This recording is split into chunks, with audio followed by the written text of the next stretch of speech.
Boa noite a todos. Estamos começando mais um dia do nosso workshop de vazão e válvulas de controle. Chegamos no último dia, agradecemos a todos que tiveram todos os dias aqui conosco.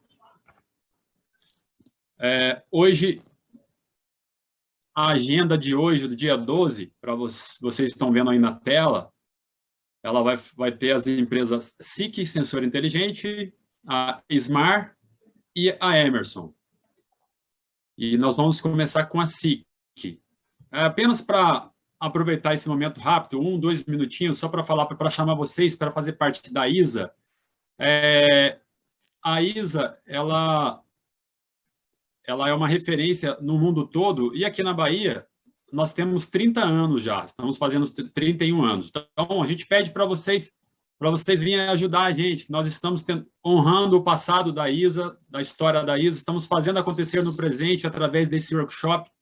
Estamos criando o futuro da automação e, para continuarmos, precisamos de suas habilidades, perspectivas, visão, e para poder manter o legado que a ISA mantém há tanto tempo, ok? Vou fechar aqui. Aqui, hoje, quem está participando da ISA profissional, da ISA profissional, são esses colaboradores aí. Nós fazemos parte da ISA e não temos nenhum tipo de remuneração. Fazemos porque gostamos.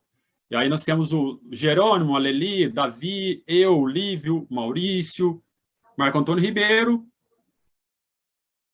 o Niloberto e o Luiz Cláudio, cada um com a sua especialidade. Então, a gente conta com vocês aí para fazer parte da ISA também, para vocês estarem aí com a foto de vocês e ajudando a gente. Além da ISA profissional, que você já conhece, nós temos o privilégio de ter a ISA estudante, que tem poucos lugares no Brasil. Então, essas são as pessoas da ISA UFBA Student Section. Da mesma forma que na profissional tem cada um com a sua responsabilidade, a ISA Estudante também. Apesar de estar escrito UFBA, para fazer parte da ISA Estudante, não precisa estar estudando na UFBA. Pode estudar em qualquer faculdade, curso técnico da Bahia. Inclusive, tem pessoas da IFBA e outras escolas fazendo parte da UFBA Estudante, ok? Então, hoje nós temos o prazer de apresentar aí a SIC e agradecer muito o Banaviles pela apresentação, pela palestra. Bana eu estou chamando Bana porque eu perguntei para ele como que poderia chamar ele. Então, não, está errado o nome dele aí, é Banaviles com I no final, agora que eu vi o slide dele aí apresentando. Então, falando sobre sobre a SIC, o Banaviles ele vai falar bastante aí. Na SIC, quem representa a SIC aqui na Bahia é a Delmar Controls. Então, a gente tem um resuminho aí da história do Bana. Tem mais de 25 anos de experiência na medição de vazão de gases, tecnologia ultrassônica, é gerente de produto e mercado vazão e é responsável pelo mercado de óleo e gás na SIC, a SIC Solução em Sensores Limitada desde 2005. Graduado em Tecnologia em Projetos pela Faculdade de Tecnologia de São Paulo, FATEC, pós-graduado em Gestão de Negócios pelo Instituto Paulista de Ensino e Pesquisa, IPEP, pós-graduado em Marketing e Negócios Internacionais pelo IPEP, pós-graduado em Óleo e Gás pela Fundação Escola de Comércio Álvares Penteado, FECAP. Então, por esse conhecimento todo que nosso amigo Bana tem, ele vai poder nos ajudar a aprender mais ainda sobre a tecnologia ultrassônica. Agradecemos mais uma vez o dia de hoje. Quando a gente for apresentar a segunda palestra, eu coloco o slide da segunda palestra. Muito obrigado, Bana. Agora é com você e a SIC e a Delmar. Muito obrigado. Boa noite a todos. Deixa eu compartilhar aqui a minha apresentação.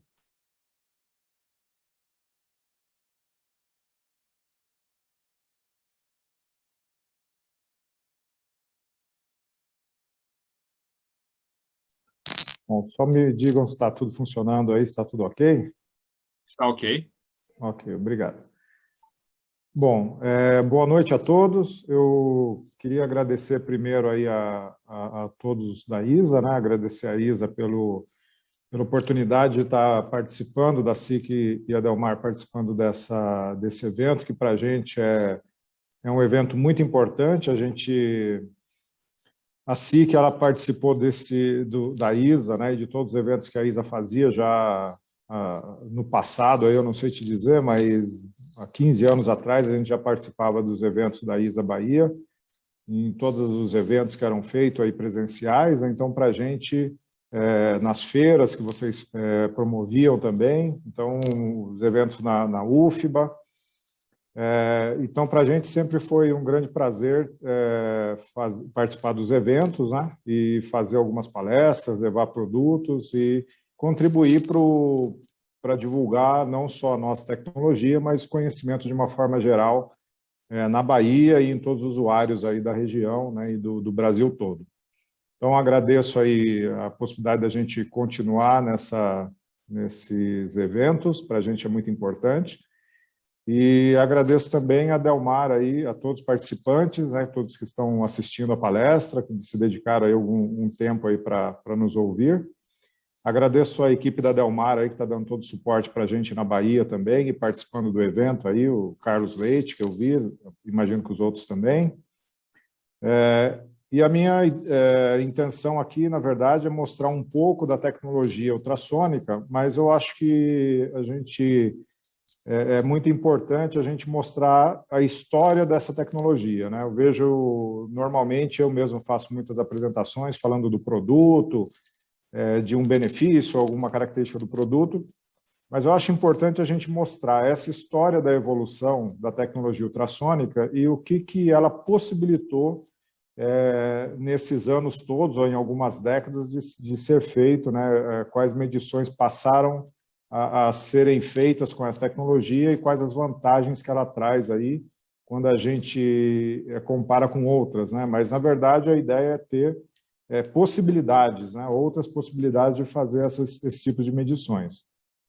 Eu vou falar um pouco breve aqui sobre a SIC e vou entrar nessa história, então, da tecnologia, mostrando como foi a evolução, né? Como tem sido a evolução nas últimas décadas e quais os benefícios que isso tem trazido e que promete ainda trazer para o futuro aí na instrumentação, né? Meu nome é Bana Viles, né, como o Alex já me apresentou, podem me chamar de Bana, e eu faço parte do time da SIC e sou responsável aí pelo Brasil, pela linha de produtos de vazão. E aí tenho suporte na Bahia dos nossos colegas da Delmar. Bom, a SIC, para aqueles que não conhecem, a SIC, o nome SIC vem do fundador, né, o sobrenome da família, que é Dr. Erwin Sick. Então, ele fundou a SIC em 1946 em Munique, na Alemanha, e a empresa, então, foi crescendo. Basicamente, era ele e mais alguns poucos funcionários, né? E a empresa, então, foi crescendo no segmento, e hoje nós somos aí praticamente 10 mil funcionários atuando no mundo todo, né? Aqui é uma foto, embora a matriz da SIC, nosso headquarter, seja no sul da Alemanha, na cidade de Waldekirch, essa aqui é uma foto da SIC Dresden, né, nossa unidade na Alemanha, que fabrica todos os medidores de vazão. Então, todos os medidores de vazão e os transdutores ultrassônicos são fabricados nessa unidade. Aqui também a gente tem centro de desenvolvimento e a unidade que a gente chama de SIC Engineering, porque é a nossa unidade de desenvolvimento, principalmente para vazão e a linha de medição de particulados. A SIC está no Brasil, nós ficamos em Moema, né, nossa matriz, nós estamos no Brasil como uma filial desde 1995, então estamos aí há 26 anos no mercado brasileiro, atuando como filial, mesmo aqui no Brasil, uma subsidiária. Temos uma filial e uma unidade centro de logística e também a nossa parte de lifetime service, que são toda a parte de serviço, estrutura de serviço, inclusive laboratório, em São Bernardo do Campo, no estado de São Paulo, e temos uma filial no Rio Grande do Sul, tá? E aí, na Bahia, a Delmar é nosso representante, atuando tanto na linha de sensores como na linha de automação de processo, com medição de vazão e a parte de analítica e medição de particulado. A SIC basicamente é dividida em 3 segmentos, vamos falar assim, né? Automação de fábrica, a parte de automação logística, os produtos de automação de logística e automação de processo. Nossos colegas aí da Delmar atuam em todos esses segmentos. E a automação de processo, nós temos o que nós chamamos de GBC03, que são análise de gases e medição de particulado. E na GBC04 são os equipamentos de vazão, no qual eu sou responsável por essa linha, tá? Que é o que a gente vai mostrar um pouquinho aqui. Bom, a tecnologia de medição de vazão.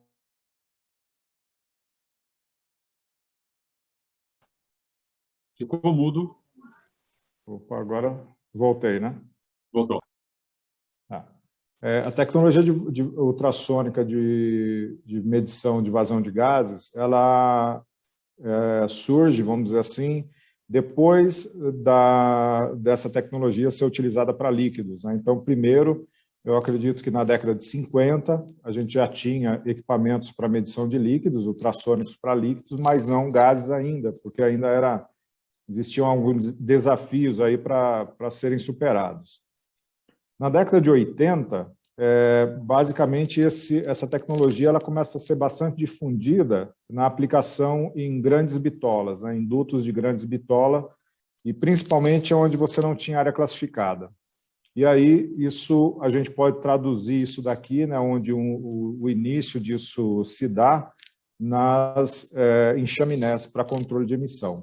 Tá? Porque, principalmente na Europa, né, na década de 80, já existia a necessidade de fazer, nos controles de emissão, a taxa de emissão. Então, você precisava, além da quantidade de cada componente que você emitia, você precisava também da vazão.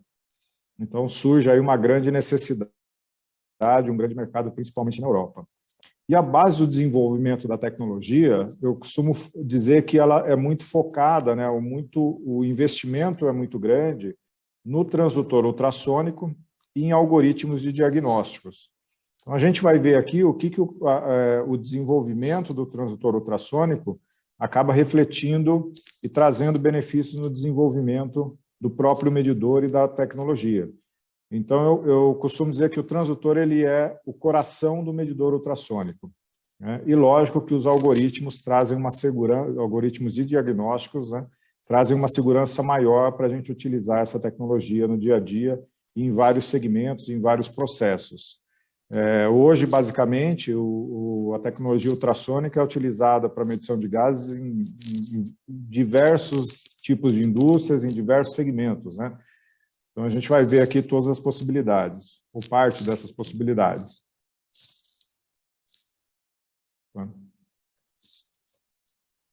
Bom, primeiro, vou mostrar o princípio de medição. O princípio de medição que se iniciou com essa tecnologia, né, muito se utilizava, era o Doppler, né? E acabou vendo que o princípio, por diferença de tempo de trânsito, ele era um princípio muito mais eficiente e é onde você podia ter informações da própria tecnologia que iam te ajudar, com velocidade velocidade do som e outras características. Então, ela torna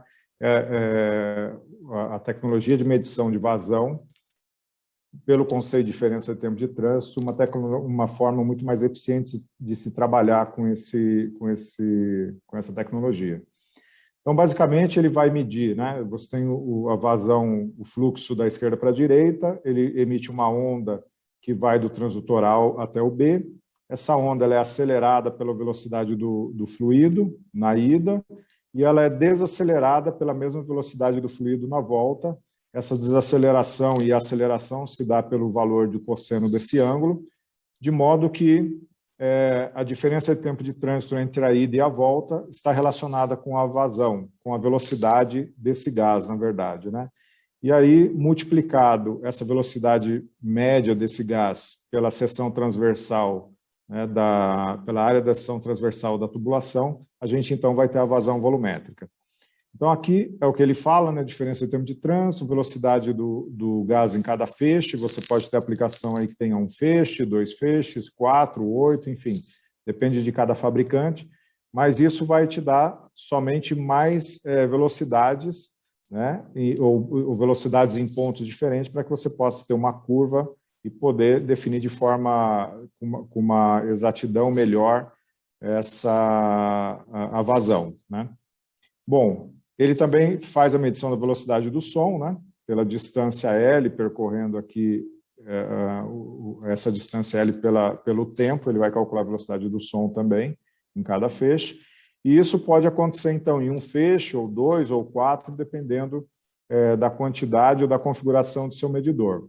E aí ele, então, o medidor calcula uma velocidade média, né, considerando esse perfil de fluxo que você pode ter aqui, né, seja ele um perfil de fluxo desenvolvido ou não totalmente desenvolvido, né? Então, a gente vai ver, ele pode ser laminar, turbulento ou mesmo assimétrico. Até uma determinada simetria, o medidor consegue fazer essa correção matemática. Então, essa velocidade média multiplicada pela área da seção transversal vai te dar a vazão. Então, esse é o princípio de funcionamento do medidor ultrassônico. Bom, quais as vantagens da tecnologia, né? Eu diria que aqui a gente destaca algumas vantagens, né, que são as principais aí na aplicação do dia a dia, onde a gente pode colocar não ter partes móveis, né? Então, é um equipamento de medição de vazão sem partes móveis, sem partes desgastes, né? Com alta arranjabilidade, perda de carga próxima de zero, né? Como a gente viu nessa imagem, a passagem, aqui são os transdutores, né? Isso aqui, a passagem, é o diâmetro interno do medidor, então, basicamente, ele é um diâmetro livre, né? Não tem nenhum elemento ali que crie alguma perda de carga, ou que crie significativa, né? Ou que crie algum distúrbio. Então, alta arranjabilidade, perda de carga próxima de zero, pequenos trechos de medição. A gente vai ver que, atualmente, a necessidade de trecho de medição a montante e jusante são extremamente pequenos, né? Isso é uma grande vantagem nos processos. Baixa manutenção, uma vez que a gente não tem partes móveis, não temos partes com desgastes, não necessita de lubrificação, então também uma manutenção muito baixa. E uma vida útil muito longa, né? A gente fala hoje de vida útil de transdutores, né, de aproximadamente ou de pelo menos 20 anos. Né? Então, é um elemento que você praticamente não substitui. E aqui eu entro já em uma linha do tempo, quando a gente fala de medição de vazão em chaminé. Então, medidores ultrassônicos para gases aplicados em chaminé, como eu comentei, que é aquilo que vinha tendo uma necessidade no mercado na década de 80, pela exigência, né, europeia nos sistemas de controle de emissão. Então, não só a SIC, mas outros fabricantes trabalhavam nessa necessidade, onde era o mercado, e esses equipamentos foram evoluindo. Então, o mercado começa tendo equipamentos analógicos, né, e começam evoluindo na tecnologia. Aqui o que eu quero mostrar é que a gente, não só a SIC, mas outros fabricantes, trabalharam nesse desenvolvimento da década de 80 até praticamente 2008, ou alguma coisa assim parecida, sempre trazendo benefícios, né, ou trazendo melhorias no equipamento, onde você tinha possibilidades de aplicar o medidor em mais processos, ou em processos onde as condições, inicialmente, aqui na década de 80, 90, não era possível, e eles acabaram sendo possíveis no ano 2000 ou mais para frente. Então, não só a possibilidade de aplicar o equipamento em outros processos, mas tecnologias também evoluíram, não só na parte eletrônica, mas também nos transdutores principalmente, né? Então, o transdutor ele passou a ser um elemento muito mais trabalhado e desenvolvido pelos fabricantes para que pudesse ser aplicado em outras aplicações, ser usado em outras aplicações. E aí, por que o medidor ultrassônico, a tecnologia ultrassônica, ela começa a ser utilizada justamente em chaminé?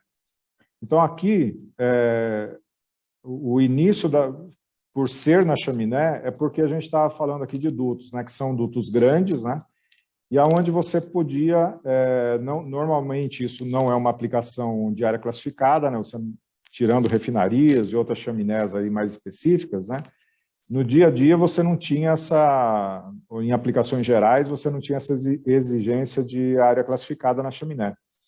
Então, era uma aplicação onde você podia entrar com uma tensão elétrica alta nos transdutores, né? O transdutor ele tem um elemento piso cerâmico, né? Ou piso elétrico, que vai gerar a onda acústica. Então, você coloca uma determinada tensão, e essa determinada tensão, então, gera uma onda acústica com uma determinada potência acústica, e uma frequência também.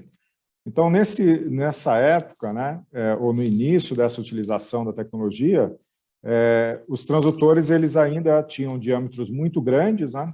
Ou seja, o diâmetro do transdutor ele é inversamente proporcional à frequência do transdutor, então um diâmetro grande gera uma frequência baixa, e a frequência ela é inversamente proporcional à potência acústica. Então, eu tinha os transdutores aqui são de diâmetros grandes, consequentemente, uma frequência baixa e uma potência acústica muito alta.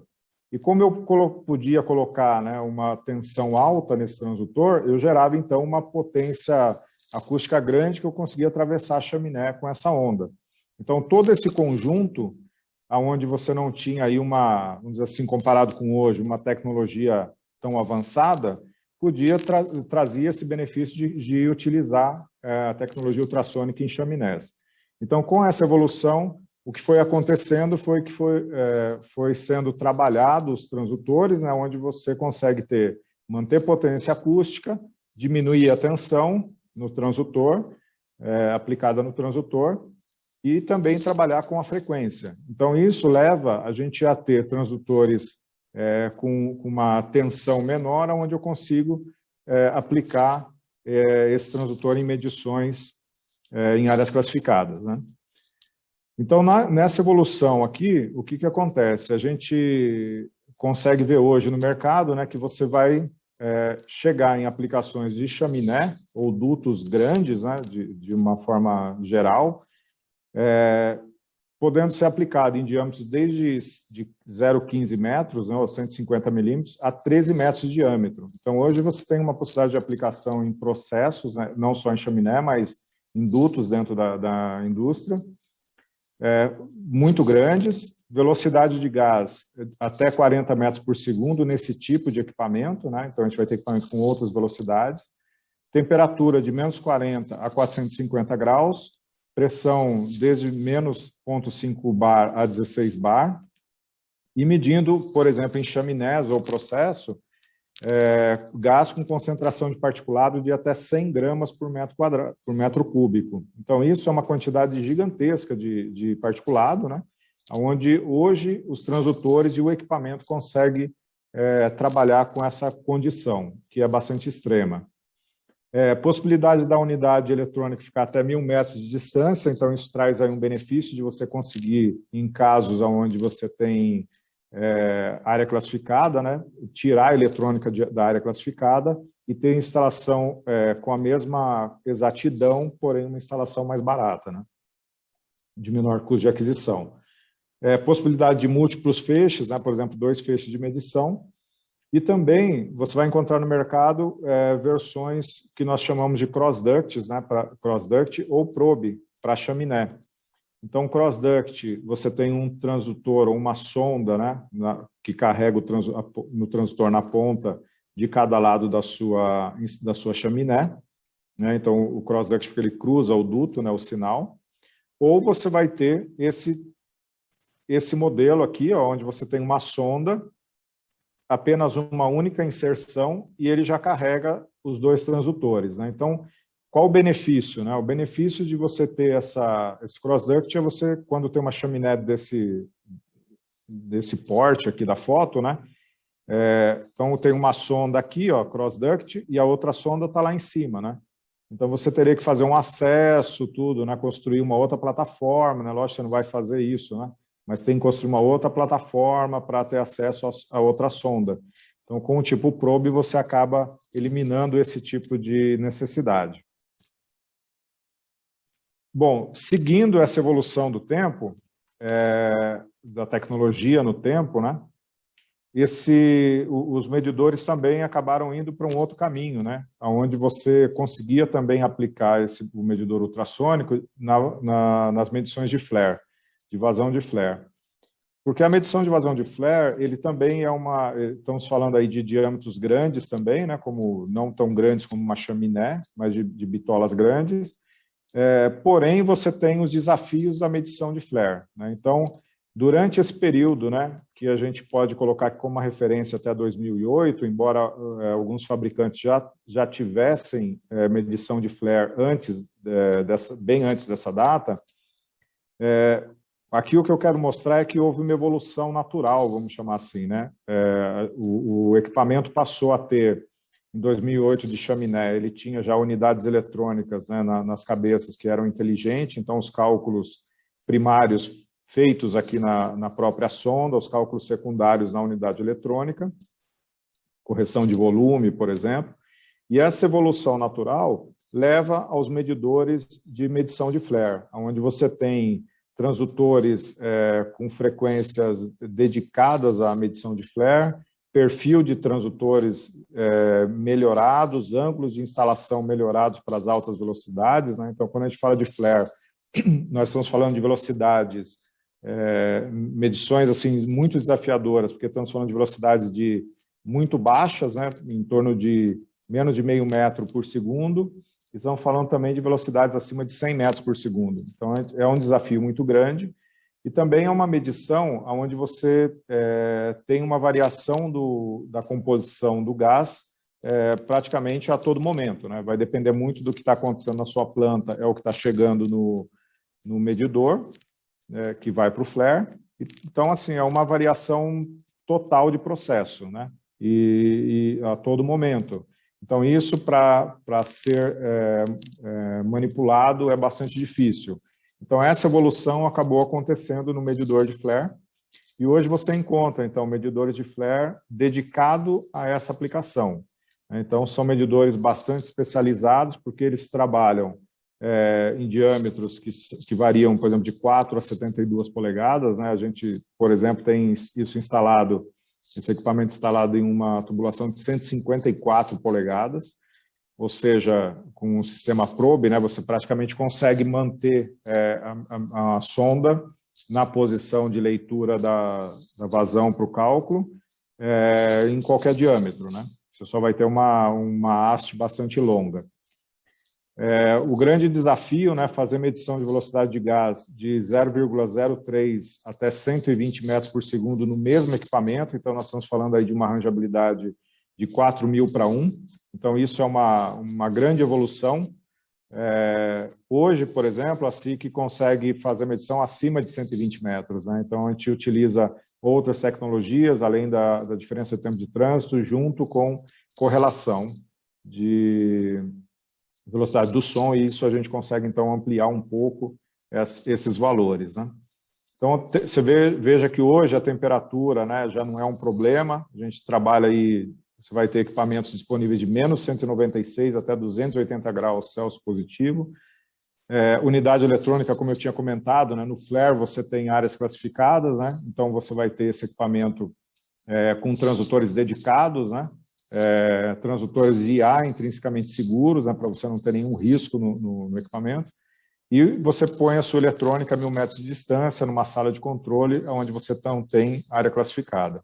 Isso é uma possibilidade, lógico, você tem eletrônica para área classificada também. Possibilidade de 2 feixes também, para ter uma incerteza ainda melhor, e versão cross-ductile probe, assim como na chaminé, porque eu diria que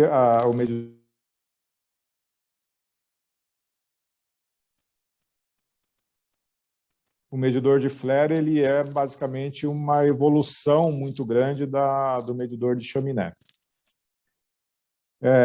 Outra característica, outro recurso do medidor de flare, que é muito interessante para caracterizar o medidor como medidor de flare, é que ele, além de te dar a vazão volumétrica atual, né, sem correção, como os outros medidores ultrassônicos, como qualquer medidor ultrassônico te dá, ele também recebe os sinais de pressão e temperatura da linha e ele vai te dar, então, a vazão volumétrica atual, vazão volumétrica corrigida, na base que você necessita, vazão mássica e peso molecular. Então, a vazão mássica e o peso molecular, hoje, eles são calculados nos medidores ultrassônicos, eles são calculados em função da velocidade do som.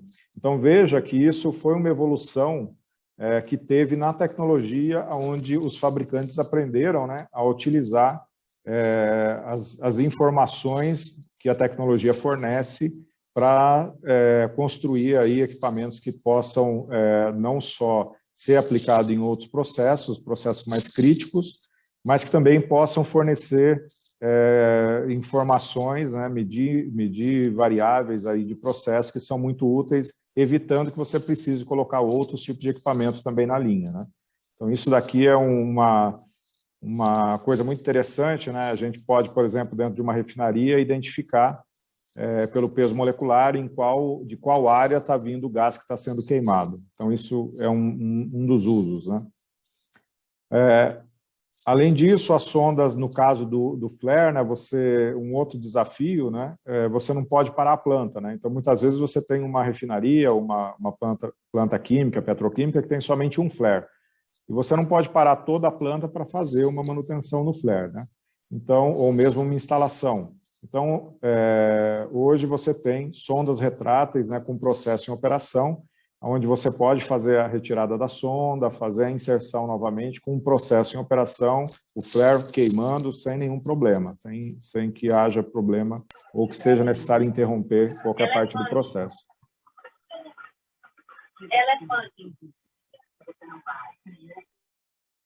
Bom, aqui eu vou entrar na parte de medição de vazão para transferência de custódia, e aqui eu já não tenho uma linha do tempo, né, para a gente seguir, porque, na verdade, o medidor para transferência de custódia, ele vinha já sendo utilizado, né, de algumas datas que a gente coloca, e essa evolução ela foi não muito igual para todo mundo, para todos os fabricantes. Então, tiveram fabricantes que resolveram seguir um determinado caminho, outros em outros caminhos, alguns evoluíram, e alguns não evoluíram, né? Então, o que eu vejo vamos dizer assim, nessa corrida, né, é que alguns fabricantes decidiram não utilizar certas tecnologias que a gente vai comentar aqui, e que isso pode ser um problema no futuro, né, porque o mercado que dita aquilo que ele necessita, né, as aplicações que são necessárias, né.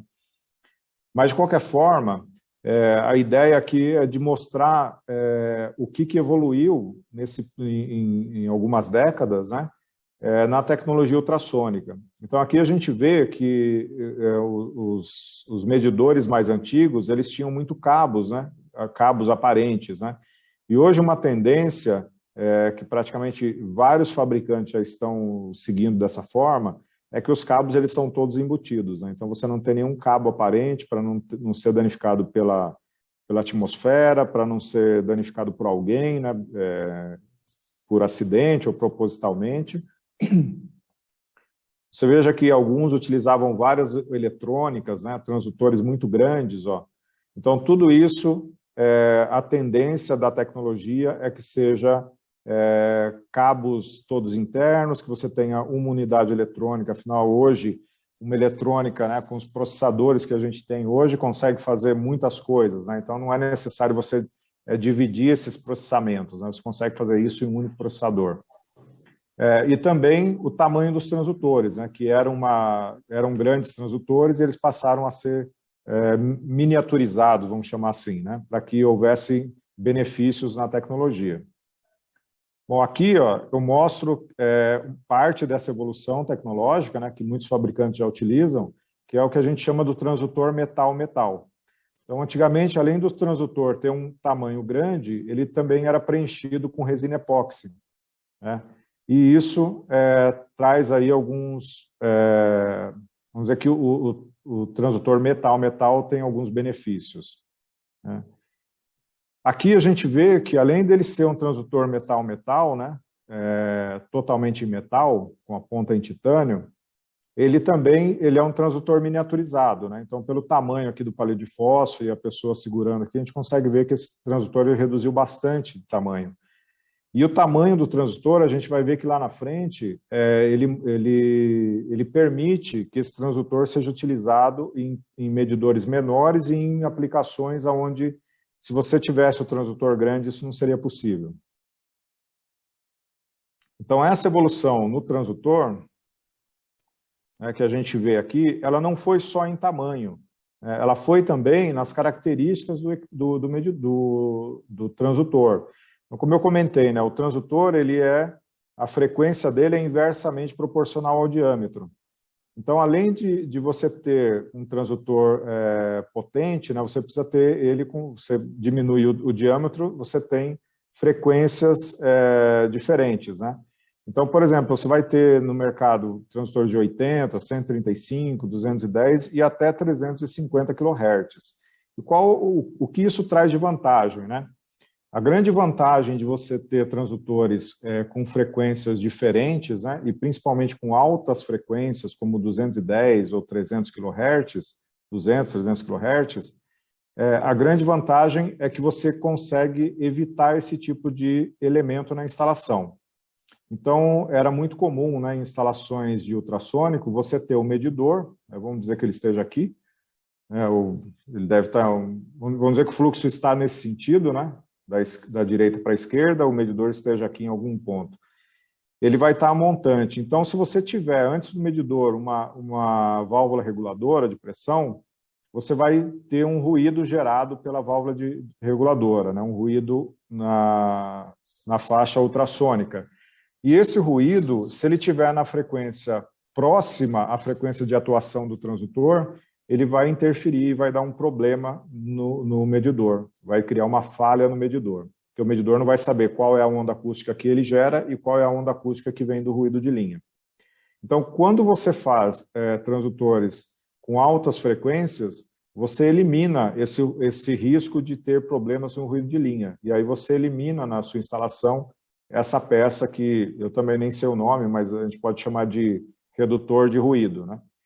E essa peça, como a gente vê, além dela ser grande, é uma peça soldada, né? Então, cara, né? Porque tem que ter todo raio-x e tudo que é necessário em uma peça de tubulação soldada. Então, a gente consegue ter as estações, né, menores e com um custo menor. Então, esse é um dos benefícios de você ter transdutores com alta potência e, consequentemente, para que ele tenha essa alta frequência, e para que ele tenha alta frequência, ele precisa ser um transdutor miniaturizado. Outra vantagem, outra evolução da tecnologia, são o layout dos feixes ultrassônicos, né? Então, é muito comum você ver esses layouts, cada fabricante tem o seu conjunto de layout, mas o que é importante, né? Aqui a gente está vendo feixes direto, né? 4 feixes direto, mas o que é importante, né? O feixe direto, ele tem a grande vantagem dele ter somente essa distância para percorrer entre um transdutor e outro, né? Quando você tem a reflexão, você dobra a distância, né? Ou triplica, depende de quantas reflexões você tem. E isso era um recurso muito utilizado quando você tinha problema, a eletrônica tinha dificuldade de fazer a medição de tempo de trânsito. Então, quando você aumenta esse comprimento, você duplica o comprimento, você duplica também os tempos de trânsito, que nós estamos falando aí em valores na casa de nanosegundos. Porém, quando essa evolução desses layouts de feixe possibilita que você trabalhe com fluxo com perfil laminar, com perfil turbulento e, como eu havia mencionado, até com perfil que não seja simétrico. Então, mesmo que ele tenha uma assimetria, determinadas assimetrias são toleradas, vamos dizer assim, pelo medidor, ele consegue identificar essa assimetria e fazer uma correção no cálculo. Assim como o movimento de Shiril dentro do medidor. Ele consegue também identificar a intensidade do Shiril e fazer essa correção no cálculo do medidor. Então, isso foi uma evolução muito grande, porque quando a gente fala de transmissão de gás, né, no midstream, nós estamos falando sempre, existe essa movimentação, né? Nem sempre você consegue ter trechos retos gigantescos para ter um desenvolvimento total aí do fluxo para fazer a medição. Esse mesmo arranjo, né, do layout dos feixes ultrassônicos, né, e a combinação dessa quantidade de feixes também, permite uma outra vantagem, né, trouxe uma outra vantagem para o processo e para a aplicação, que é a redução dos trechos retos, né? Então, hoje a gente consegue ter no medidor, né, vários medidores aí já têm essa mesma condição, de trechos retos a montante de 10 diâmetros nominais sem retificador e com retificador, né, aqui no meio, entre um trecho pequeno e outro, trecho reto a montante de mínimo de 5 diâmetros nominais. Em alguns casos aqui que existem uma combinação de mais feixes transdutores, a gente consegue chegar até 2 diâmetros nominais a montante. Então, isso reduz bastante o custo da instalação, né, e mantém a garantia de incerteza aí de medição. Aqui um outro conceito interessante que essa combinação de layout traz é que você tem a possibilidade de fazer o medidor somente para medir somente não, né, mas para fazer a medição de transferência de custódia. Aqui a gente vê um medidor de 4 feixes em uma eletrônica e um feixe único aqui no meio numa outra eletrônica. Isso é um conceito utilizado para verificação. Isso é muito utilizado nos Estados Unidos, onde você consegue aumentar em muito o tempo entre as recalibrações do equipamento. Aqui a gente tem 4 feixes em uma eletrônica, outros 4 em outra eletrônica, então aqui é um medidor redundante, onde a gente tem 2 medidores em um corpo único, né? Que também você pode ser ou para uma redundância, ou até mesmo para fazer, a gente estava inclusive conversando hoje com o pessoal da ANP, num evento, numa reunião da BNT, onde isso pode ser aceito, né, como um medidor fazendo a verificação do outro constantemente e aumentar também o prazo entre recalibrações. Ou você ter esse mesmo um medidor de 8 feixes, né, com uma unidade eletrônica para reduzir o trecho a montante, como a gente viu no slide anterior. Como eu havia mencionado, uma coisa que é muito importante, né, que eu julgo assim, uma grande referência na tecnologia ultrassônica, na evolução da tecnologia ultrassônica, é justamente os diagnósticos, né? Então, não só os softwares, mas os firmwares de diagnósticos, eles são muito importantes, né?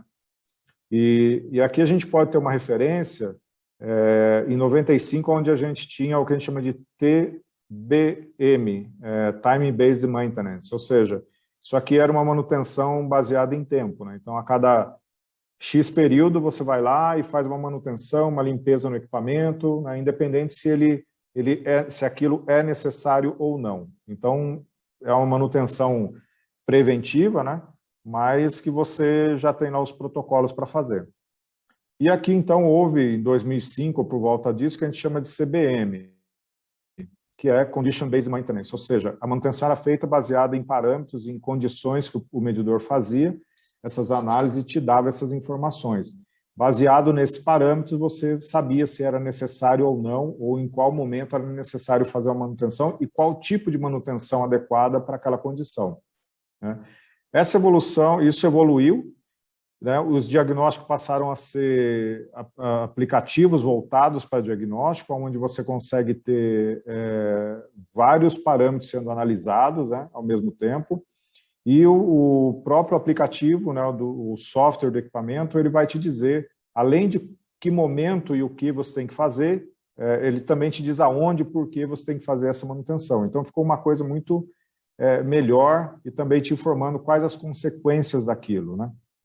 E hoje, você passa a ter um assistente de solução. Então, não é mais necessário hoje, na tecnologia ultrassônica, que você tenha um especialista no equipamento e na tecnologia para avaliar o que deve ser feito no equipamento. Lógico que isso é bom, mas o próprio software do equipamento ele te indica o que deve ser feito a cada momento, por que aquilo deve ser feito, e ele mesmo faz uma interpretação de todos esses dados e te dá essa solução, né? Ou vai aprendendo com o seu processo. Então, esses diagnósticos eles evoluíram muito, né, nas últimas décadas. E isso graças à tecnologia de software, né, que foi desenvolvida. Então, você consegue ter uns softwares dos fabricantes que te dão aí uma visão muito clara de tudo que está acontecendo no medidor, né, online, além de tecnologias que os fabricantes foram desenvolvendo, onde, além de você trabalhar com os diagnósticos do feixe, você cria o que a gente chama de feixes virtuais, né, utilizando os próprios transdutores para ter outros diagnósticos ou diagnósticos adicionais, vamos chamar assim. Além da instalação de sensores no corpo do medidor, como aqui um sensor de pressão e temperatura, que consegue fazer a correção do número de Reynolds em função dessas duas variáveis e outros cálculos. Então, isso também ajuda você a ter aí uma condição bem melhor no medidor de diagnóstico. Além de também bateria, né, para que o medidor não fique sem operação, em falta de energia, e outros recursos que a gente tem hoje em dia, e outras ferramentas, né, de diagnósticos na nuvem, né? Isso auxilia bastante a tecnologia. Bom, isso faz com que a gente consiga ter medição. Amigo Bana. Oi? É só para avisar, você tem mais 15 minutos, aí você pode usar, dentro desses 15, 5 minutos para reservar para perguntas, tá bom? Tá, já estou acabando, aqui só mais alguns. Obrigado. Bom, aqui diâmetros a gente pode hoje, né, aplicar em custódia de 3 a 56 polegadas, né, de tubulação. Vazões, estamos falando de 5 a 120 mil metros cúbicos por hora atual, né, isso sem correção. Alta rangeabilidade, temperaturas extremas aí de aplicação, pressões extremas, né, desde atmosférica até pressão de 450 bar ou mais, dependendo do processo. Medições de gases com alta concentração de CO2, hidrogênio e H2S. Né? Esses dois da ponta são gases atenuadores acústicos, mas a gente consegue, hoje a tecnologia permite fazer medição de CO2 puro, né, o que era quase impossível algumas décadas atrás, e também trabalhar com alta concentração de H2, por exemplo, no gás natural, como já está acontecendo na Europa. Transdutores retráteis, né, então eu consigo fazer a manutenção do equipamento sem parar a linha com pressão de até 155 bar, isso é muito interessante, e fazer checagem do medidor com o que a gente chama de dry calibration, né, uma checagem do medidor, uma verificação com ar à pressão atmosférica, o que reduz aí o custo dessa verificação. Aqui, vou mostrar rapidamente, eu vejo que quando a gente fala de transferência de custódia, que a gente estava falando até agora, a gente está falando do midstream, né, do transporte do gás em grandes volumes. E uma evolução da tecnologia, né, um novo passo que houve foi justamente na transferência de custódia, mas no segmento de distribuidora de gás natural e para o usuário de gás natural. Ou seja, estamos falando de medidores menores, né, mas que utilizam essa tecnologia, o que era um desafio também no passado, né? Então, a gente já começa a ter medidores no mercado, onde, devido à construção interna dele, né, que a gente tem retificadores de fluxo, uma curva especial e aqui a área de medição, né, a seção de medição com os transdutores ultrassônicos, eu consigo fazer com que eu não tenha necessidade de trecho reto a montante jusante do medidor. Então, isso é uma evolução muito grande no transdutor e também no layout e a composição do medidor. Então, esse medidor permite você seja instalado em qualquer posição. Ele tem o cartucho intercambiável, então você pode levar parte dele para substituir, calibrar, fazer o que for necessário. O próprio medidor traz essa evolução na tecnologia, tendo transmissores de pressão e temperatura já integrados, já fornecendo essas variáveis para o medidor de vazão, e um corretor de volume integrado na eletrônica, além de backup com bateria de backup, para caso de falta de energia, ou mesmo o equipamento sendo alimentado por baterias pequenas que estão aqui dentro, durante 5 anos, sem troca de bateria. Então, essas evoluções nos medidores, né, de baixo consumo de energia, principalmente nos transdutores, permite esse tipo de equipamento, né, que é para transferência de custódia em distribuidoras, né? E aí a gente tem, então, nesse equipamento, né, o equipamento podendo ser calibrado com ar, baixa pressão, ou seja, o mesmo procedimento de calibração de turbina e rotativo, o que não acontece nos equipamentos de grande porte de transporte. Mas isso passa a ter aí, por exemplo, o custo de calibração desses equipamentos igual de turbina e rotativo, que são mecânicos, né? E aqui a gente vê o vazão, equipamentos, por exemplo, de 1 a 160 metros cúbicos hora, de 2,5 a 400, de 4 a 1.000 metros cúbicos hora, ou seja, equipamentos com rangeabilidade muito alta, né? E vários Gs, né? A classificação G de turbina e rotativo, né? Você não vai ter 2 polegadas, G80, G65 e tal. Você vai ter um equipamento que cobre vários Gs, todos os Gs daquela bitola. Classe de incerteza igual o de turbina, né?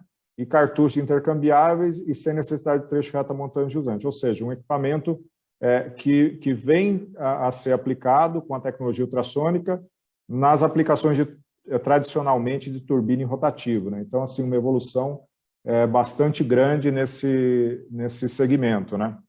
Do medidor. Bom, pessoal, obrigado. A ideia era mostrar a evolução aí, os equipamentos. Acho que eu consegui no tempo suficiente para a gente ainda ter algumas perguntas aí, responder algumas perguntas.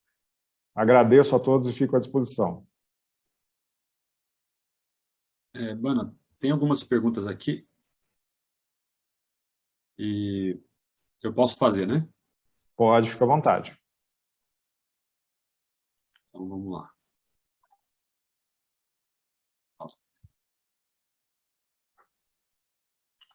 Se eu não souber a resposta, eu falo que caiu o sinal, tá? Tudo bem. Aqui, enquanto você estava apresentando, no meio da palestra aí, alguém estava vendo você mostrar os sensores, e aí o Luiz Antônio Dourado perguntou se os sensores ainda são removíveis em operação com facilidade. Sim. Os transdutores são retráteis, né, que a gente chama de retráteis, no caso de medidores para alta pressão, né, eles são retráteis até com uma ferramenta especial, eles são retráteis até 150 bar de pressão. Então, a linha operando, você pode sacar transdutor por transdutor, fazer a limpeza ou, eventualmente, a substituição e inserir novamente. Então, normalmente, no nosso caso, por exemplo, você pode trocar qualquer parte do medidor, exceto o corpo, né? Você pode trocar qualquer parte, qualquer transdutor ou qualquer parte da eletrônica sem parar o seu processo, sem retirar o medidor da linha. Tá? E sem despressurizar, lógico.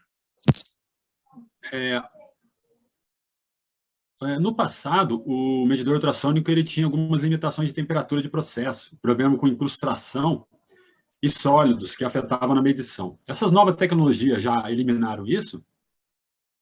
Então, e depende de qual aplicação ele está falando. O que acontece? Vazão.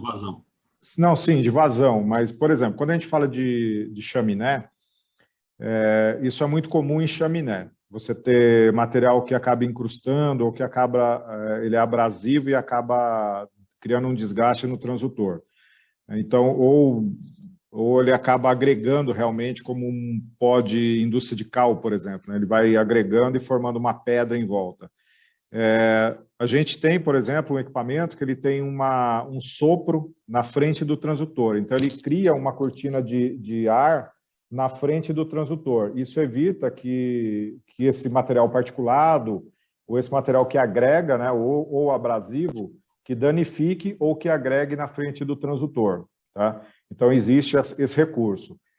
Mesmo nesse transdutor, nesse equipamento, ou em todos os outros que eu mostrei, ele também monitora qual o ganho do equipamento, qual o ganho de cada feixe em cada transdutor. Então, como o medidor faz esse controle de ganho, você consegue verificar, né, qual é o nível de sujeira, vamos colocar assim, em cada transdutor do medidor, de forma independente por transdutor. Então, ele vai te mostrando, né, por exemplo, eu tenho um ganho de 50, o ganho está aumentando, foi para 60, 80.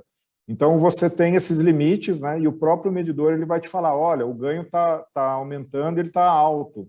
Ainda está medindo bem, mas dá uma olhada aqui que tem algum problema. Então, ele mesmo faz esse aviso, né? Tá? Ele mesmo faz um auto-monitoramento. Então, evoluiu aí a tecnologia e tem ali o Amar da Braskem complementou dizendo assim, a quantidade de sólidos em suspensão limitava o uso da tecnologia por tempo de trânsito e favorecia a Doppler. Hoje isso ainda ocorre? O que ele comentou é verdade, ele tem razão. Hoje isso não ocorre mais, porque quando a gente fala, por exemplo, eu vou falar aí de chaminé, né, ou flare, que são grandes bitolas, né?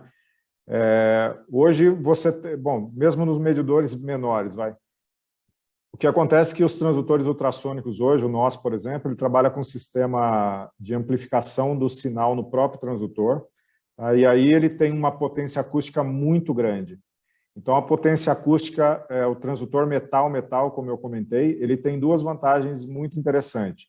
Primeiro que o transdutor que está fazendo a emissão, porque eles são transreceptores, uma hora ele é emissor, outra hora ele é receptor. Quando ele está fazendo a emissão do sinal, ele tem uma potência acústica muito alta. Então, essa potência acústica consegue chegar do outro lado, mesmo que você tenha uma quantidade grande de particulado ou de sólido de suspensão. E o transdutor que está recebendo, por ele ser metal-metal, ele é um transdutor de muita sensibilidade, em termos de sentir, de ouvir o sinal que o outro mandou. Então, vamos dizer assim, eu vou te dar um exemplo. No nosso caso, por exemplo, no medidor, você tem a possibilidade, você transmite 100% do sinal em um transdutor. O outro transdutor ele precisa de 5% desse sinal, desse 100% para ele operar.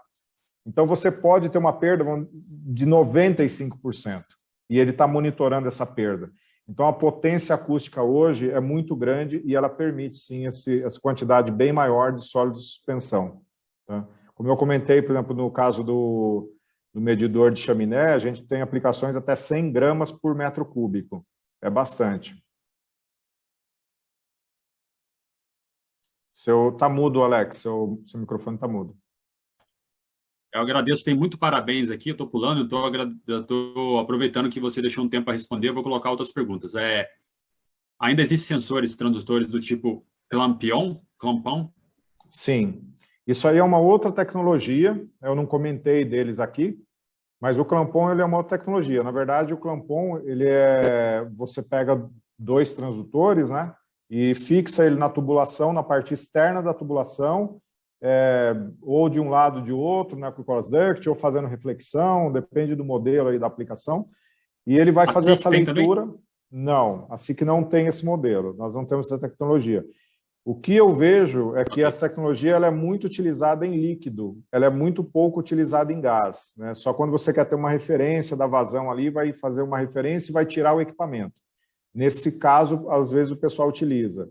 É muito comum utilizar em líquido. Em gás, você tem um pouco de problema para fazer esse tipo de medição com clampon. Tá. A última pergunta é do Marcos Costa. Para o medidor de vazão ultrassônico utilizado em transferência de custódia, é necessário ter alguma ferramenta específica para essa substituição do transdutor? Sim. Cada fabricante ele vai ter o seu transdutor, tem um formato, um tamanho diferente, cada fabricante tem o seu transdutor, né? E cada fabricante tem o seu medidor, o seu corpo e tal. E cada fabricante tem a sua ferramenta específica para acoplar no medidor e sacar aquele transdutor naquelas condições. Então, se você comprar o da SIC e você precisar dessa ferramenta, a SIC vende que aplica só para ela. Se o fabricante B, C, cada um tem o seu. Mas é uma ferramenta específica do fabricante e é importante ressaltar o seguinte, essa operação em pressão para retirar e inserir o transdutor com um equipamento pressurizado, ela só deve ser feita pelo fabricante. Porque os técnicos nossos, por exemplo, eles são treinados e passam por um retreinamento a cada período, né, uma reavaliação para poder ser qualificado para essa operação, que é uma operação segura, mas que envolve pressão e gás, né? Tá, então, eu tinha falado que era a última pergunta, mas como o nosso amigo Leitinho colocou outra pergunta, e tem mais umas 3 aqui, eu vou deixar para responder depois dessas outras, aí eu vou falar do leite. Qual é o grande mercado dos medidores ultrassom de vazão atualmente? Cara, hoje o mercado ele é muito grande, né? É muito amplo. Eu diria que em todo local que você pensar em medição de vazão, ultrassônico é uma opção, né? Você tem, por exemplo, hoje nas distribuidoras de gás, nos usuários finais de toda a indústria aí no consumo de gás de qualquer máquina, nas chaminés, no consumo de gás das caldeiras, enfim, flare, toda a medição que você imaginar é possível fazer com ultrassônico. E o que eu costumo dizer é o seguinte, você tem algumas medições onde você tem problemas com outras tecnologias, provavelmente você vai conseguir com ultrassônico. Tá? Porque quando você tem problemas com outras tecnologias, normalmente ele tem alguma condição no processo que o ultrassônico pode cobrir essa deficiência da tecnologia. Aí, se a ultrassom não der, pouca coisa dá jeito. Tá? Mas tudo que for vazão, hoje você pode aplicar medidor ultrassônico, tecnologia ultrassônica, para gases, né? Então, Albano, você tem aí 1 minutinho para fazer a despedida aí e reforçar aí a representação da Delmar Controls. Bom, pessoal, queria agradecer a todos da ISA, né? Jerônimo, Alex, Davi, todos os outros, aí Nilo, Paulo Costa, todo mundo. Agradeço a todos que estão participando, aqueles que tiverem alguma dúvida ou quiserem saber um pouco mais sobre a tecnologia, fico à disposição, a SIC está à disposição. Tenho meu contato na apresentação e com o pessoal da ISA. Agradeço a todos e agradeço também a Delmar aí por estar junto com a gente nessa jornada aí maravilhosa aí que a gente tem feito na Bahia. Espero muito sucesso para todos nós aí. Ótimo dia para vocês e parabéns aí pelo evento, por todos da ISA aí, parabéns pelo evento. A gente gosta muito desse evento, fico muito contente de poder participar mais uma vez aí de um evento, mesmo online, não podendo estar aí para dar um abraço em todos vocês. Muito obrigado, parabéns. Obrigado.